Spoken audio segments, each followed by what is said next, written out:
Supreme court ने तमाम सियासी जमातों को कल तलब कर लिया। सुप्रीम कोर्ट में वज़ारत दिफा के मुल्क में इंतखाबात एक साथ करवाने की दरख्वास्त पर समाअत कल 11:30 बजे तक मुलतवी। चीफ जस्टिस की सरबराही में 3 रुकनी बेंच समाअत की। चीफ जस्टिस ने रिमार्क्स दिए कि 90 दिन का वक्त 14 अप्रैल को गुजर चुका है। चीफ जस्टिस तारीख पर जमातें मुत्तफिक हों तो लेवल प्लेइंग फील्ड मिलेगा। चीफ जस्टिस की जानिब से कहा गया कि मुज़ाकरात की बात है तो 8 अक्टूबर पर जिद नहीं की जा सकती। सुप्रीम कोर्ट ने तमाम सियासी जमातों को कल तलब कर लिया। सुप्रीम कोर्ट में वज़ारत दिफा की मुल्क में इंतखाबात एक साथ करवाने की दरख्वास्त पर समाअत कल 11:30 बजे तक मुलतवी।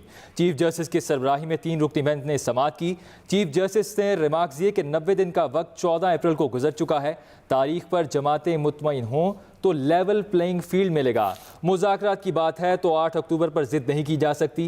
एक तरफा कुछ नहीं हो सकता। सियासी जमातों को दिल बड़ा करना होगा। आपको अपडेट करें, सुप्रीम कोर्ट ने तमाम सियासी जमातों को कल तलब कर दिया है। सुप्रीम कोर्ट में वज़ारत दिफा के मुल्क में इंतखाबात एक साथ करवाने की दरख्वास्त पर समाअत कल 11:30 बजे तक मुलतवी हो गई है। चीफ जस्टिस की सरबराही में 3 रुकनी बेंच समाअत की। चीफ जस्टिस ने रिमार्क्स दिए कि 90 दिन का वक्त 14 अप्रैल को गुजर चुका है। आमिर इलियास राना ब्यूरो चीफ हमारे साथ मौजूद है, हमसे मजीद बात कर लेते हैं इस हवाले से। आमिर साहब, बहुत बड़ी पेशरफ सामने आई है। सुप्रीम कोर्ट ने तमाम सियासी जमातों को कल तलब कर दिया है, मजीद क्या कहेंगे? देखें, ये बात मैं तो पहले दिन से कह रहा हूँ। जिस दिन ये 14 मई की डेट के लिए फैसला महफूज हुआ था तो चीफ जस्टिस ऑफ पाकिस्तान ने ये कहा था कि हम चाहेंगे कि हम सबको शामिल करें और मामला का हल निकालें। तो हमें तवक्को थी कि शायद वो बातचीत के रास्ते की तरफ जाएंगे, लेकिन फिर वो 14 तारीख का हुक्म आ गया था। और फिर उसके बाद जो अब तक समाअत हुई वो सबके सामने मौजूद है। और ज़ाहिर है कि चीफ जस्टिस ऑफ पाकिस्तान और उनके दो जो मौजूद जजेस हैं उन सब के लिए बड़ी मुश्किल थी बात कि वो किस तरीके से इस बात को करें। और कल जो वहाँ पे बातचीत हुई है, जो इंटेलिजेंस एजेंसियों के चीफ्स गए और खास सेक्रेटरी डिफेंस भी गए थे, तो उसकी बुनियाद पे ये सारे का सारा मामला था। और आज जब समाअत हुई है तो बिल्कुल स्टार्ट में यही था कि सुप्रीम कोर्ट किसी किस्म का रास्ता नहीं दे रही, बल्कि उन्होंने तंबीह की कि अगर किसी हुकूमत का ये मालियाती मामला पास ना हो, यानी ये फाइनेंस बिल ही था, ज़िमनी फाइनेंस बिल था, तो ये इसके बड़े कॉन्सिक्वेंसेज होते हैं, क्योंकि फिर फेडरल गवर्नमेंट तो रह नहीं सकती। ये बात आप जाके अटॉर्नी जनरल साहब और हुकूमत को बता दें कि फिर इसके संगीन नताइज हो सकते हैं।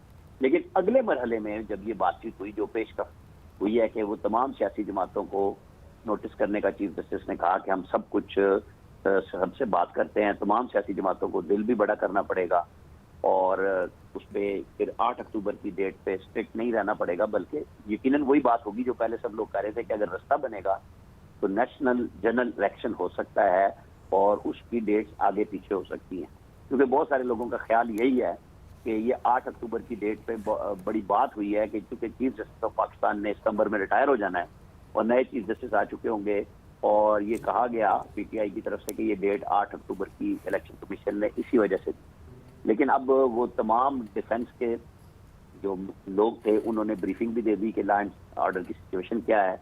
उसके ऊपर सुप्रीम कोर्ट के जजेस का तबसरा भी आ चुका हुआ है कि जब बहुत बुरे हालात थे, मोहतरमा बेनज़ीर भुट्टो की असैसिनेशन हुई, तब भी इलेक्शन कर 1 महीने के इल्तिवा के बाद करा लिए गए थे और दहशतगर्दी के मामला भी बहुत ज्यादा थे, आज से ज्यादा। तो बहरहाल ये अच्छी बात है, एक पेशरफ्त हो रही है कि अगर कोई रास्ता निकलता है तो PTI, PMLN, peoples party, Jamaat Islami, जो सारी सियासी जमातों को बुलाया गया कल, तो एक दिन तमाम सूबों में यानी सूबाई असम्बलियों का इलेक्शन और कौमी असम्बली का इलेक्शन की राह हमवार होने जा रही है, ये बात लगती है। तो आमिर इलियास साहब, कहिएगा आप क्या देख रहे हैं, आगे हालात किस जानिब जाएंगे? क्या ये जो मुज़ाकरात का ऊंट है किस करवट बैठता देख रहे हैं? क्या सियासी जमातें जो हैं वो किसी एक पॉइंट पे मुत्तफिक हो सकती है? जी बिल्कुल, ये वो नुक्ता है क्योंकि पीटीआई ने ये इलेक्शन जो केपी और पंजाब की सूबाई असम्बलियां तोड़ी थी, उनका मसला यही था कि वो एक प्रेशर डालना चाह रहे थे ताकि कौमी असम्बली और बाकी 2 सूबों की, बलूचिस्तान और सिंध की असम्बलियां भी तहलील हों और जनरल इलेक्शन हो जाए। और वो प्रेशर बढ़ाते आ रहे थे, लेकिन जो वफाकी हुकूमत है और उनके इत्तेहादी हैं वो किसी दबाव में नहीं आ रहे थे। उधर आइन के अंदर लिखा हुआ है कि 90 दिन में जब कोई सूबाई असम्बली टूट जाए या उसकी मुद्दत पूरी हो जाए, तो फिर मुद्दत पूरी हो तो 60 दिन है, और पहले टूट जाए या तोड़ दी जाए तो वो फिर 90 दिन में इलेक्शन होते हैं। वो तो 14 अप्रैल को डेट गुजर गई उसकी, पंजाब असम्बली की जो 90 दिन की बात थी, तो वो तो ऑलरेडी 1 महीने की आगे की तारीख ली जा चुकी हुई थी।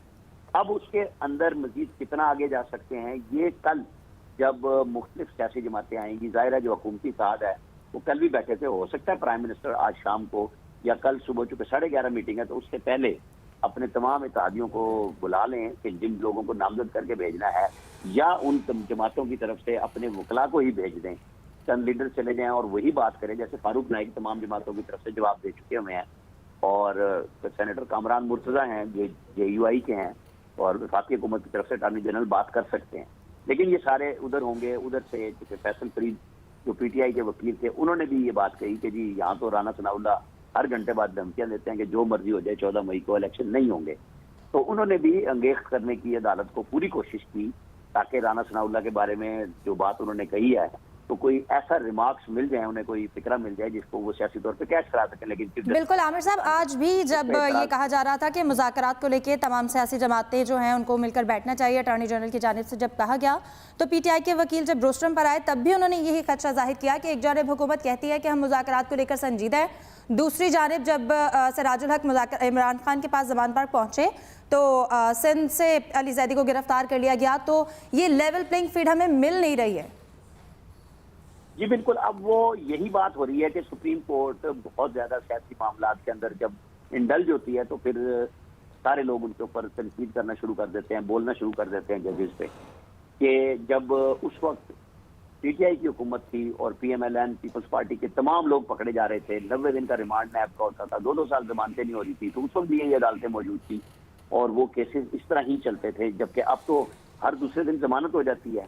तो वो लेवल प्लेइंग फील्ड का मतलब ही यही है कि फिर सबको रास्ता निकाला जाए कि एक टाइम फ्रेम बना लिया जाए कि किस तरीके से इलेक्शन आपको कराना है।